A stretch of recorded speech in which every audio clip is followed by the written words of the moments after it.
राजेश अपनी पत्नी लता, बेटे सुनील और बहू आशा के साथ शास्त्री नगर में रहता था। आशा अपने सास ससुर के साथ बिल्कुल भी अच्छा बर्ताव नहीं करती थी। एक दिन, बहू, मेरी ये छड़ी टूट गई है, चलने में बड़ी परेशानी होती है। तू सुनील से कहकर नई छड़ी बनवा देना।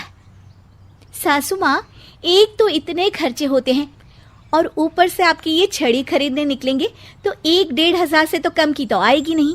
और वैसे भी आपको कहीं आना जाना तो होता नहीं। इस टूटी हुई छड़ी से ही काम चला लीजिए, इसकी मरम्मत करवा देते हैं। आशा वहां से चली जाती है। तभी उनके पति राजेश जी वहां आ जाते हैं। तुम क्यों झूठी उम्मीद बांधती हो अपनी बहू से? लता, इतने सालों में इसने कभी भी हमारा सम्मान नहीं किया, आज क्या करेगी? तभी वहां उनका पोता रोहित आ जाता है। दादी, ये देखो मैं आपके लिए क्या लाया हूँ। क्या बेटा? आपकी पुरानी छड़ी टूट गई थी ना, तो ये मैं अपनी कमाई से आपके लिए छड़ी लेकर आया हूँ। अब आप ये पुरानी छड़ी छोड़िए और ये वाली छड़ी हाथ में पकड़िए और ठाठ से चलिए। राजेश जी और लता जी एक दूसरे को देखकर मुस्कुराते हैं कि कम से कम उनका पोता तो उनका सम्मान करता है। एक दिन सुनील अपने पिता के पास आता है और कहता है, पिताजी, आपने हमारा पुराना वाला घर अभी तक क्यों रखा है? मैंने कितनी बार कहा है कि हमें वो घर बेच देना चाहिए, अच्छे दाम मिल जाएंगे। मैं भी तो कितनी बार कह चुका हूँ कि वो घर मेरे जीते जी नहीं बिक सकता, वो हमारा पुश्तैनी घर है। ओफो पिताजी, कब तक इन पुश्तैनी घर को संभाल के रखेंगे? अब छोड़ भी दीजिए मोह माया, आपके पूजा पाठ के दिन है, कहाँ आप एक घर के मोह में लगे हुए हैं। घर का मोह नहीं है बेटा, कुछ चंद यादें हैं, उनका मोह है, पर तुम ये बात नहीं समझोगे। आपसे तो बात करना ही बेकार है। लता जी और राजेश जी अपने बहू बेटे के इस दुर्व्यवहार से बहुत दुखी होते हैं। उनके बहू बेटे उनके साथ दुश्मनों जैसा बर्ताव करते थे। एक दिन जब रोहित घर आया तो देखता है कि उसकी माँ आशा अपनी सास को भला बुरा कह रही होती है। आप दोनों ने तो हद कर रखी है, बस हर वक्त कोई ना कोई मांग रहती है आपकी। अरे बहू, मैंने तो बस इतना ही कहा कि तेरे ससुर जी को ठंडे पानी से नहाने में तकलीफ होती है, तो इनके लिए गर्म पानी कर दिया कर। अगर मेरे हाथ पांव चल रहे होते ना तो मैं ही कर देती, तुझसे ना कहती। हाथ पांव तो अभी भी चलते हैं सासू माँ आपके, बस आप चलाती नहीं है। क्या मैं नहीं जानती कि ये सब नाटक है आपका, ताकि सारा काम मुझे ही करना पड़े। आशा वहां से चली जाती है और रोहित अपनी दादी के साथ इतना दुर्व्यवहार होता देख गुस्से से तिल मिला जाता है। वो गुस्से में अपनी माँ के पास जाता है। माँ, ये तुम किस तरह से दादी से बात करती हो? अरे तुझे नहीं पता बेटा, उनके तो 50 नाटक रहते हैं। खैर तू ये सब छोड़, मुझे तुझसे एक बात करनी है, और वो भी खुशखबरी वाली। कैसी खुशखबरी माँ? अरे तेरे पिताजी ने अपने दोस्त की बेटी मेघा से तेरा रिश्ता तय कर दिया है। क्या मेघा से? माँ, पर हम तो बहुत अच्छे दोस्त हैं। मेघा से शादी का तो मैंने कभी सोचा भी नहीं। अरे नहीं सोचा तो अब सोच लेना। रोहित और मेघा बाहर एक दूसरे से मिलते हैं और बातें कर रहे होते हैं। मेघा, मुझे पता है कि हम दोनों की शादी होने वाली है, पर मैं तुम्हें एक बात अभी से बता देना चाहता हूँ। क्या रोहित? यही कि मेरी माँ एक अच्छी सास नहीं बनेगी, क्योंकि वो एक अच्छी बहू नहीं है। पर रोहित, आंटी को तो मैं बचपन से जानती हूँ, वो तो बहुत अच्छे स्वभाव की हैं। वो स्वभाव पता नहीं मेरे दादा दादी जी के लिए क्यों नहीं दिखता। उन्हें तो वो हर वक्त बुरा भला ही कहती रहती है। मैं चाहता हूँ कि उन्हें ये पता चले कि वो ये बहुत गलत कर रही है। मैंने कुछ सोचा है जिससे माँ सही रास्ते पर आ सकती है। मेघा, क्या तुम इसमें मेरा साथ दोगी? तुम जैसा कहोगी मैं वैसा ही करूंगी रोहित, मैं तुम्हारे साथ हूँ। मेघा और रोहित दोनों की शादी हो जाती है और मेघा अब आशा की बहू बनकर उनके घर आती है। बहू, ये देख, मैंने तेरे लिए ये हार बनवाया है। ये भी कोई हार है? मैं तो सोच रही थी कि आप मुझे डायमंड नेकलेस देंगी, पर ये क्या सस्ता सा हार पकड़ा दिया आपने मुझे। आशा को ये सुनकर गुस्सा आ जाता है। वो मेघा पर बरस पड़ती है। बहू, मैं तुम्हारी सास हूँ, मुझसे तमीज से बात किया करो, समझी? वरना अच्छा नहीं होगा। मम्मी जी, मैं भी आपकी बहू हूँ, आप भी मुझे ये धमकी मत दीजिए। मेरे पिताजी वकील हैं, अगर आपने मुझ पर कोई भी अत्याचार किया ना, बस एक ही बारी में अंदर करवा दूंगी। हाँ। मेघा रोहित की तरफ देखकर मुस्कुराती है। लता जी और रमेश जी देखते रह जाते हैं। मेघा कैसे अपनी सास को उन्हीं की भाषा में उनकी गलती का एहसास दिलाती है, जानने के लिए देखिए चाइनीज बहू। चाइनीज बहू हमारी याद तो है ना आपको? भूले तो नहीं ना? हाँ भाई, थोड़ी देर में ही सही, लेकिन चाइनीज बहू की कहानी आ ही गई। क्या हो रहा है ये देश में? चाइना ने तो आतंक ही मचा रखा है। अरे क्या हो गया, क्यों चाइना को कोसता रहता है? भूल मत, तेरी ससुराल चाइना की ही है। हाँ माँ, पर ये देखना, लड़ाई झगड़े, ये बीमारी, ऊपर से ये देश कितना चालाक है, अंदर न जाने क्या क्या करता रहता है। तभी अंदर से बहू की चिल्लाने की आवाज आती है। अरे क्या हो गया बहू, क्यों चिल्ला रही है? माँ जी, ये देखिए, ये रूस ने यूक्रेन की हालत क्या कर दी है। ऊपर से चाइना में डर बड़ा लॉकडाउन लग गया है। माँ जी, अब क्या किया जाए? अरे तो तुम लोगों को क्या परेशानी हो रही है, मैं तो यही नहीं समझ पा रही हूँ। वो क्या है ना माँ, हम लोग चाइना जाने की सोच रहे थे, सांगसू के भाई की शादी है। तो क्या? अरे कौन सा उन लोगों के यहाँ भाई घोड़ी चढ़ता है जो बहन काजल लगाकर नेक लगी? माँ जी, उसकी आंखें बहुत छोटी छोटी है, उसमें या तो पुतली रह सकती है या काजल।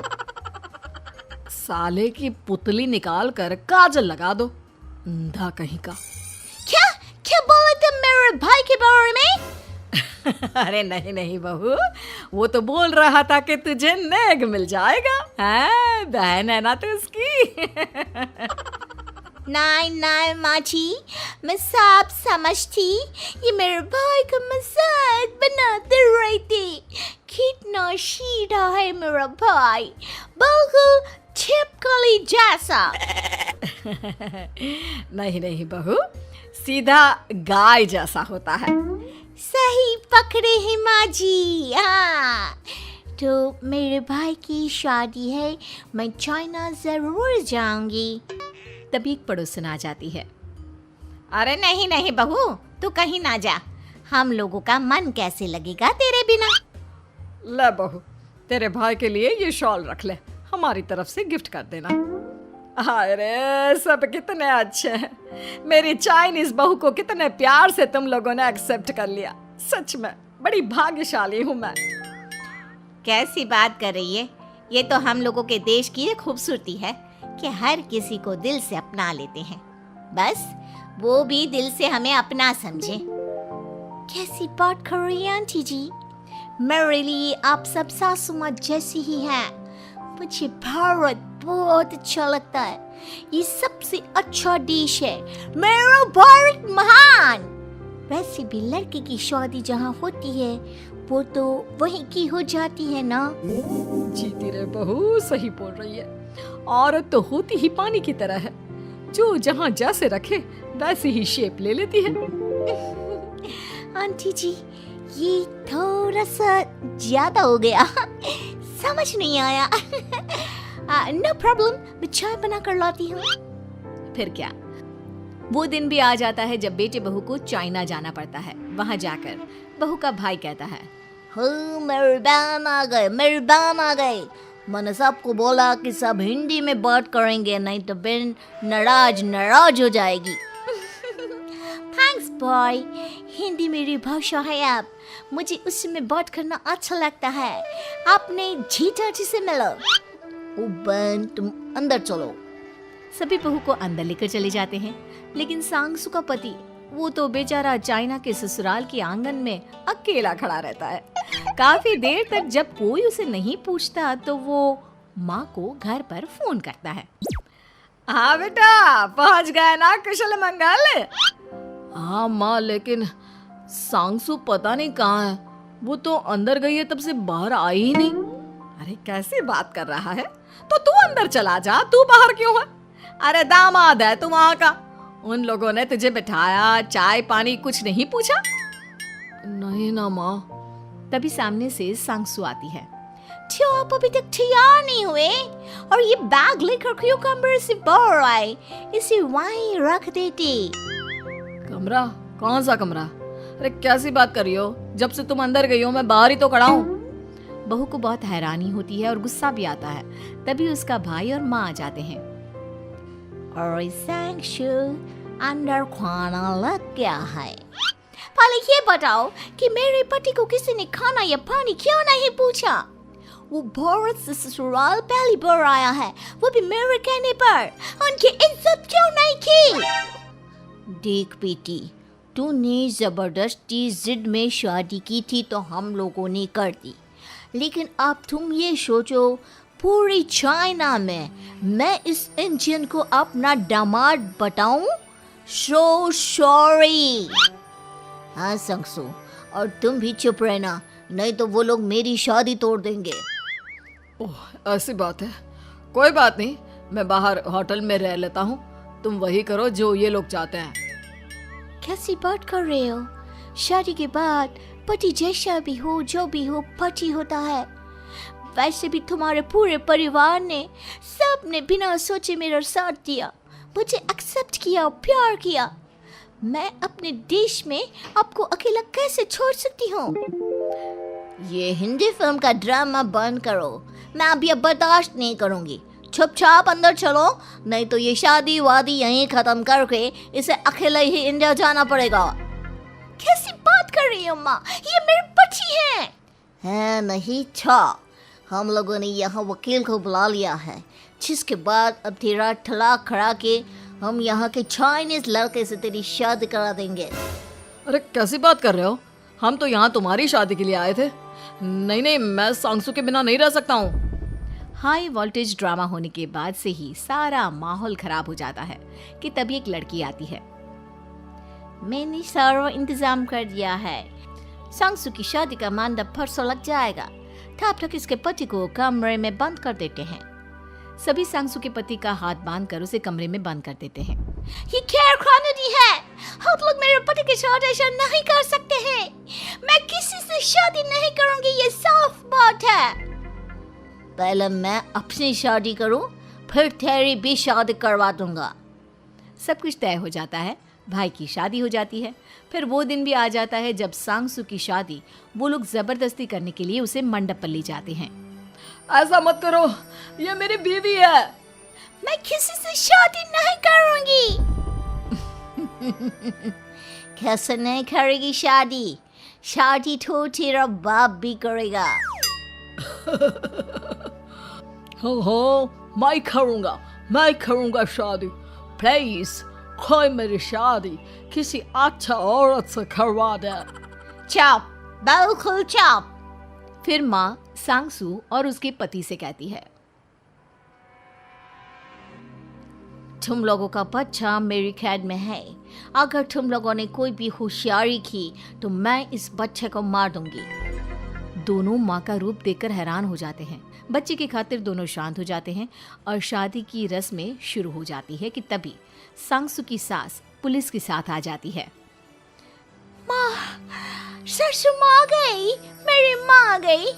माँ प्लीज हम लोगों को बचाकर वापस ले चलो। पुलिस सभी को गिरफ्तार कर लेती है। बेटी के बच्चे को मारने की धमकी तो कोई चुड़ैल ही दे सकती है। अरे तो ये चुड़ैल ही तो है। ये सही बोल रहे हैं, ये औरत किसी चुड़ैल से कम नहीं है। तभी उन लोगों का बच्चा भी आकर सांगसू के गले लग जाता है। माँ, तू सही समय पर आ गई, लेकिन तुझे कैसे पता चला कि यहाँ ये सब हो रहा है?